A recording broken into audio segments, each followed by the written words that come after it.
Hello and welcome to this edition of Young Montgomery, Montgomery County's youth-oriented show where we highlight the accomplishments of our county's youth population and bring you information about some of the county's programs for young people. I'm Daniel Menéndez. And I'm Estefany Orellana. If you're a high school student in Montgomery County and interested in being part of a great opportunity for minorities, stay tuned because students from Northwood, Springbrook, and Richard Montgomery High Schools are here to share insight on this opportunity. Maybe you've never heard of the MCPS established Minority Scholars Program. It is a student-driven program aimed at closing the achievement gap with 4 key initiatives: community outreach, peer-to-peer tutoring, mentoring programs, college visits, and a speaker series. Let's introduce our guests. Here are Brianna Sorto, from Springbrook High School, Miriam Mescal from Northwood, and Gideon Wikina from Richard Montgomery. Thank you for being our guest today, guys. Thank you for being here. All right. Let's start. So, how did you get involved in the Minority Scholars Program? I got involved through my freshman English class. I was handed an application. I was told to apply, and I was just kind of iffy at the beginning, but I wasn't involved in any extracurricular activities at that moment. So I was like, oh, this might look nice on my college applications. So I just applied, and I got in. Mine is similar to Miriam's, so mine was my counselor kind of influenced me and pushed me to join Minority Scholars Program, and then I was also kind of iffy about it. Then I went to the internship, and then after that I was like set in. For me, it was basically a bunch of my friends asked me to join the program, and then I just went to a meeting, and then after I went to the meeting, I got really attached to the program and everything we did. I enjoyed it, and I stayed with it. All right. So how do you guys join? Like, what do you have to do to get into the program? For me, for my school in general, there's like an application process, and it just asks a couple of general information like your GPA and things, and what your goals are and things of that nature. And basically, I submitted the application, and then I was able to join. But I think it varies between school, because for Springbrook at least, we don't have any applications. If you want to join, it's open. You just walk in, and then if you want to keep coming, we have a sign-in sheet where you put your email and your number, and then we'll just continue to kind of try to get you to come back. Yeah, my school is similar to Gideon's. We have an application process, and you get a teacher recommendation, and you write an essay on a prompt selected by our coordinator, and through that your application gets reviewed, and then you either get accepted or denied. But if you get denied, there's another process. You get to have like a peer that is currently in the program who will work with you, and you'll be able to gain access into the program. Okay, that's cool. So there's always a way to get in. There's always of course. All right. So is this strictly an academic program, or does it also focus on extracurriculars as well? I think it's a mixture of both, because we strive to be to keep our grades up and to be like improve our academic abilities, but we're also focused on extracurriculars like community outreach, one of our 4 key initiatives. So it's also a place where, you know, we share tips on how to strive in our AP classes, but we're also in the community helping out our peers or other members in our community. Yeah, I agree. So we try to help through volunteering, through extracurriculars, to get others to close the achievement gap and reach our goal. Ultimately, yes, we are mainly educational, but we do go into volunteering and extracurricular activities. Similar to what everyone else said, it's a mixture of both. Educationally, we do all our things. We do our tutoring within our school. We do our fundraisers to help raise like books and other materials that children lack, and we give them to them. And then also we do a lot of stuff extracurricular as we go out to other schools to tutor. Like our local middle school for Richard Montgomery is Julius West, and we go out there and we tutor there. And everything else, it's very both. Does all 3 schools do the tutoring that you guys go to like other schools and do the same thing as Gideon? Well, at Northwood, we mainly tutor at our own schools, like our own students. But we have this program where we go out to the local elementary schools and we read to the children. So we're trying to instill like academic excellence in them at a young age and the importance of like literacy. I think that kind of like pairs in with our tutoring program. But yeah, like at Northwood specifically, we just do like at school, but we're trying to advance and move out into the middle schools and elementary schools. And for Springbrook, we also just do in school, and we're trying to work with the National Honor Society to kind of make their tutoring and our tutoring one big thing to make it bigger and have more outreach to other students. So there's a little bit of there's a variance between all three schools, really. It's a big program, so there's a lot of variance. But is there certain requirements? I know you said GPA, but is there any other requirements that need to be fulfilled before you can actually join the program? I know you have open door, open. and you have GPA. Is there anything else really, or no? Any recommendations? Do you need recommendation letters? At our school, like we need to get teacher recommendation letters. I think one is from a teacher and one is from a community leader. So like if you're a part of another club, you get a recommendation from them or another activity that you're in. But it's basically like a standard application that people fill out. Yeah, but like the main thing we look for is a will to kind of try to close the achievement gap, and that's like our main focus. So if you want to help the achievement gap, no matter your race, no matter anything, you can like join us, and then that's just what we want from everyone. Similar to what she said, it's pretty much open-ended. It's not like a race thing or anything. It's if you want to be a part of a change and if you want to help, you're allowed to come and you're allowed to come out and just be a part of something and build a foundation for years to come. That's good. So it's mainly open. It's a very open program. You really just need the will to want to improve, to want to get better, to want to thrive in your education. Really, that's awesome. So do you guys consider this a great program for a resume building? Yes. Definitely. Yeah, as seen by like people like that were before us, that like the opportunities that were available to them, like our past MSP. I think she goes to BCC. Her name is Maria Samaran. She got the Posse Scholarship, and just like the amount of colleges that people got into, and like internships and other programs. I feel as though this is like a great resume builder. Yeah, and even in the program, we have our own internship, so that adding on that you're a member of the program, leader of the program, and you were an intern of the program, it kind of like strengthens your resume in general. Yeah, this is a great resume builder because MSP is still like so very young. I think we've only been doing it for like about 12 years. So like you have a chance to build a foundation for not just what you're doing now, but also for the future. And I feel like if you start with the foundation, like a lot of doors and a lot of opportunities open up, especially for me. We are taking a short break, and we will come back. And once we're back, we will hear more about the Minority Scholars Program. Young Montgomery returns after this. You wouldn't let money just blow out of your house.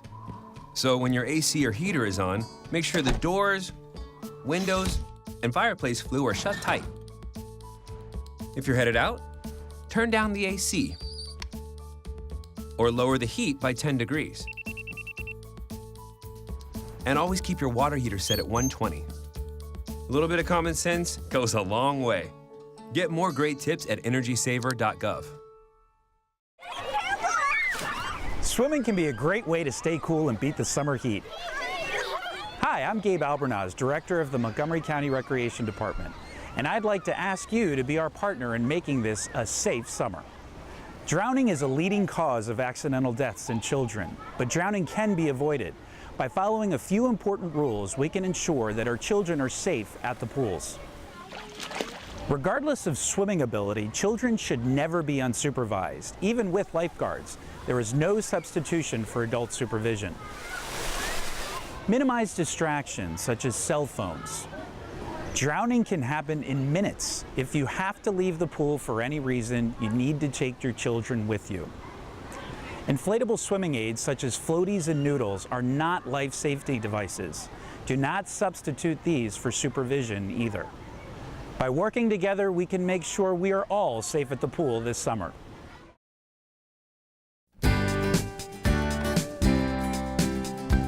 Welcome back to Young Montgomery. We're talking with Montgomery County high schoolers who are part of the Minority Scholars Program. It's a program designed to teach students leadership skills but also focuses on positively changing school cultures, so success and achievement are no longer predictable by race, ethnicity, or gender. Taking that all into account, what does a Minority Scholars Program symbolize to you? So to me, it's really a way to fight for who I am, for my people per se, because you see institutional racism, like really you don't see it, but it's there, and I kind of just want to bring awareness to it so that others don't become influenced by it, so that they like fight to go forward. So as a Hispanic female, I'm a double minority, and I just feel like being a minority shouldn't influence my success rate. So I don't want it to influence anyone's, not just mine. So I want to go out there and kind of help other double minorities or just minorities in general. For me, Minority Scholars symbolizes excellence because a lot of people think minority scholar is an oxymoron, and I feel like with that, we should be striving to do more. Our program is kind of like an anomaly in a sense because we're all different, and we're not different because we're inferior or we're weird or anything like that. We're different because we're kind of elite in our category, and I feel like that's a mentality and a symbolism for like hope for the foreseeable future. For me, I see the Minority Scholars Program as revolutionary because I personally have never seen this in my lifetime. Students leading, especially students who look like me or look like all of us, and that like the teachers, they trust in us to lead and take a stand and represent ourselves. And I see like all throughout the world and all throughout our community, like the youth are taking lead. Like we don't need the adults, like we do need them, but we like we do need them. Yeah. But like I think we can speak for ourselves, and the notion that people think that like the youth don't care in this age, like we only care about social media, but like we utilize like these new tools that are available to us. Like we get the word out through social media. We communicate with other schools, building the program through social media and other tools that are in our generation that wasn't in the past generation. Outstanding. It's great that you actually mentioned social media and just combine it with like the society and how like we use these tools. I feel like that is a great way to put it. Also, I was looking through your website, and in 2014, there was like a march to raise awareness to close the achievement gap in society and in schools. Do you guys do this every year, or is it just like every other year type of thing? I think it was a one-time thing because of that specific time, because the program, it was getting attention, but we felt as though like we needed to make a stand and show the county and to show like the school system that we as students, we care about the program and our mission. So hundreds of students marched through the streets of Rockville, and people were bused from schools. It was a huge turnout. But I think it was that, like we showed that day that we were serious in numbers, but after that we're showing through our schools and through like the data that they loved so much that we are a program that shows results and that we care about the message about closing the achievement gap and opportunity gap and just about our school in general. Yeah. So what topics do you cover in a meeting? For our MSP program members from Montgomery, we spent a lot of time in the beginning part of the year talking about the Black Lives Matter movement and things that were going on with that. And then but most of the time, we distinguish between an achievement gap and an opportunity gap in the ways that we are combining the two things to eliminate each other, because we feel like if we eliminate the opportunity gap, the achievement gap will also fall short as well. It'll be that much easier to eliminate it. And then just every event we do, we talk about it and things like that. But the most important thing we talk about is eliminating the opportunity gap and then eliminating the achievement gap. For us, obviously, yeah, the same topic goes on, closing the opportunity gap and closing the achievement gap to better our students. Springbrook is a majority minority school. We have a bunch of Black and Hispanic students. All our administration basically speaks Spanish for our Hispanic students as well. But what we cover, and so this upcoming year, we're already planning for it over the summer. Me and my best friend were actually the presidents this year, and we're planning Hispanic Heritage Month celebration. So we're gonna have an assembly, and we're gonna have a display with all our cultures. So each student from a different country. So I'm from Ecuador. I'm going to do something with Ecuador on it, and we're going to have a huge display. We're also planning Black History Month. We're planning Breast Cancer Awareness Month. But in that, we also, so that's like the extracurriculars, the reaching out, trying to feel with others. And then, but we also are planning, we have our mentoring being planned, tutoring being planned. We have workshops, so like college readiness workshops, SAT workshops, and things of that matter. And that's basically what we do within our meetings at Springbrook. Yeah. At my school, over the summer, we plan our agenda for the whole school year. So like each meeting has a purpose, so we discuss what we need to do to prepare for, like Brianna said, Hispanic Heritage Month. This year we had a cafe. So every single student in the Minority Scholars Program, they brought in a specific dish from a country they were assigned. So we had this huge thing that was open to the whole school, and they were able to sample foods from different Latin American countries. And we had a Black History week, where we had just a bunch of events throughout the whole week that are our members planned. So that's what our meetings are more geared towards, and we're trying to establish with the past seniors who graduated to come in and speak about the college admissions process, and just everything that goes on your senior year and what you need to know. And then junior year, the most important year of high school, we're trying to establish that too. So we're trying to tell upcoming juniors what you need to do in your junior year that colleges look at the most. If I may add, we also every year we do an annual retreat, and during the retreat we have we have workshops for leadership and things like that. We have a testimony from MSP students and MSP alumni, and all of them pretty much share a common message that how they overcame in their lives at a young age even, and it kind of shows that they didn't really know what they were doing at the time, but they just knew they couldn't stop. They just had to keep on pursuing and keep on moving and everything. And also we had the talent shows at the retreat, and with the talent shows and everything, it basically showed that we're not just students, we're talented and we're bright students that are aiming to do something big in life. And basically the retreat is just a very special event, and you don't have to be a part of the program per se to join it. Parents and a lot of other adults come, and it's just a very special event. Outstanding. And congratulations on being president with your best friend. Oh, thank you.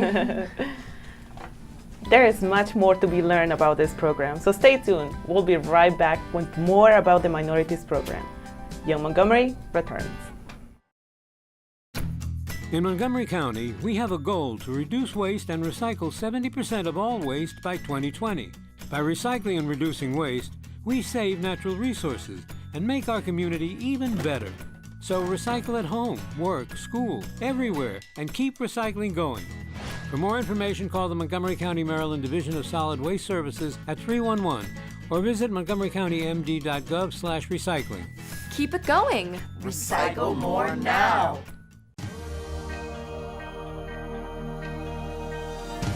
Be active, Montgomery. Starting today, you can be active and treat yourself to a wide array of great activities offered by Montgomery County Recreation. With 4 indoor aquatic facilities and 20 community rec centers that offer exercise and weight rooms, you'll find everything you want from sports and fitness to senior activities, from cooking to dancing, classes, trips, and tours.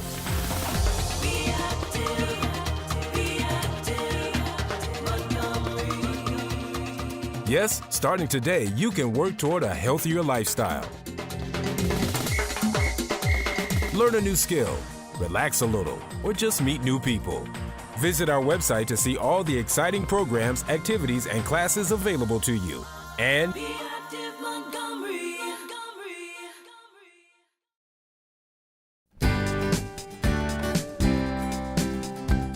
Welcome back to Young Montgomery. We are here with Brianna, Medium, and Gideon talking about the Minority Scholars Program, a program that runs in various Montgomery County public high schools. This program was originally established in 2005 at Walter Johnson High School and now there are 15 high schools and 3 middle schools participating. So, how long have you been part of the program?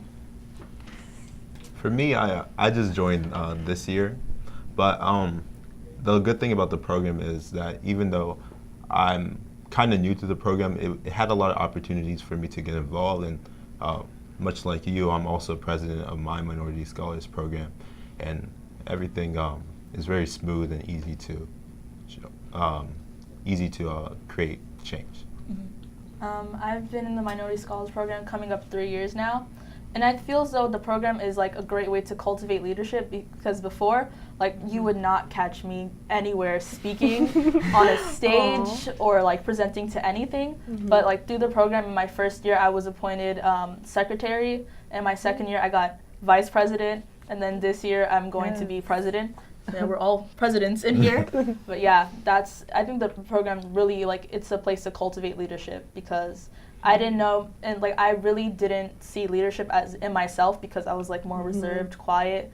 But I, like, through the program, I found there was different types of leadership. Like, leadership doesn't always have to be loud and commanding. It can just be like me, writing stuff down and just like telling it to my teacher to tell to the group. I'm also coming up on 3 years. So, like Miriam, I was one of the shyest kids, especially entering middle school. I kind of opened up in middle school, and then 9th grade, new school, I got shy again. So I did not see myself going on a stage, speaking in front of the board, running for an electoral position. I ran for student member of the board this year. So I can definitely say joining the Minority Scholars Program, like, it helps you become a leader. It opens up opportunities. I'm a part of a whole bunch of programs now just because they made me feel like I could stand up for myself and I could lead and I can advocate. So now, because of the Minority Scholars Program, after 2 years, now coming on to 3, I'm a completely different person. That's good, that's good. It's great to hear, yes. So what does a day in the program look like? Oh. Sounds like it varies a lot from day to day. Sounds like it varies a lot from day to Do day. you guys have any snacks? Oh, sometimes. At our task force That's yeah, it. we're just so focused. So for me, our days, like, since I was vice president, like, the whole week was hectic, in my opinion, because we were just planning and like trying to get the logistics of everything right. And on Tuesdays we had our tutoring meetings, and on Thursdays we had our actual minority scholars meeting. And then every month we have a task force meeting where every school in the county comes together and we plan for a retreat and talk about hot topics in the world, like politics or just issues that are affecting our own school. Yeah. So for me, since I was treasurer, promoted to vice president last year, we kind of were in the leadership. So we had 2 vice presidents, 2 presidents. We were like co-ing both. And then, so we had leadership meetings Tuesday, which is where we planned everything so we can execute on Thursdays. And then in between the entire week, we'd do whatever we needed to do. So we'd had our workshops. Usually they were either the Tuesdays that we didn't have a leadership meeting or on a Wednesday. So that's our mentoring programs. We were trying to keep, because we're fairly new, we were trying to get the tutoring program going, and this year we hope to have it finalized. But yeah, so basically Tuesdays we're planning, Thursdays we're executing, and in between were the extra little bonuses we had. For us, most of our work went on Mondays. Like, it was basically every other week we'd have a Monday meeting for our program, but then on those Mondays that we don't be for our program, we tutor the kids that are at our school that need help. And then on Wednesday and Thursday after school, we go to Julius West, which is our local middle school, and we tutor those kids. So basically, it was just a lot of tutoring this year. That's where most of our days went. And then also a lot of meetings and instruction and things like that. Okay, so how confident do you guys feel from going from high school and maybe preparing for college based on this program? I feel like this program basically gave us a platform to achieve, like, on the next level, because I've learned so much from being, like, I was always a pretty confident guy, but with the MSP program, it kind of showed me that I had to, my confidence that I have as a leader has to carry on to the people that I'm also leading. Like I always tell them that we're not going to be judged by like what we've done and all of the challenges that we're going to face, but how we're going to overcome them. So that confidence that I have to instill it into the people that I'm leading and empower them, and that makes me an even better leader. Yeah, I think it has really I guess it has helped me advocate for myself. So I think it has really prepared me for college, because college, like, it's all about advocating for yourself in the college admissions process when you actually get there. So I feel as though without the program, I honestly don't know what I would be doing right now, going to apply to college, because like I really didn't have anything besides like my school. And like with my school, like sometimes my counselor would be like, do you really want to take that class? Do you want to be in an AP? Like stuff like that. Like with the program, I feel as though like it pushed me to take AP classes, which will look better on my college, like when I'm applying to college, and like do well in those classes on the AP exams. So yeah. It definitely rose my confidence over the years, having stage fright 9th and 10th grade year to speaking on multiple stages junior year. In general, it makes you feel like you have some type of power. Like usually students are seen as the babies, you can't trust them, but this it's a student-led program, so it gave us an opportunity to lead. So the teachers were there to supervise, but we were the ones coming up with ideas and executing in a sense. So when it comes to preparing, I would usually put things to the side. Because I'm a first generation student, so I don't know I didn't know what I was doing. Yeah. And then this kind of instilled me to go out of my way to look for what I needed to do, and then to not put things to the last minute. So this program provided you with the guidance and the confidence just to uplift you and put you in the right path, which is great to hear. That's great. That's yes. Awesome. Yeah. So, we hope you enjoyed learning from these county students who represent us well within MCPS. Remember, if you're an active youth in Montgomery County, you can also be featured in our show. That's right. Whether you're part of a club, sports team, community organization, or nonprofit organization, we want to hear what you do to keep a positive influence in our community. So just contact us directly or on our Facebook page, Young Montgomery. Send us a message and let us know what you do. That is all for today in this edition of Young Montgomery. I'm Estefany Orellana. And I'm Daniel Menéndez. Thank you for watching, and until next time.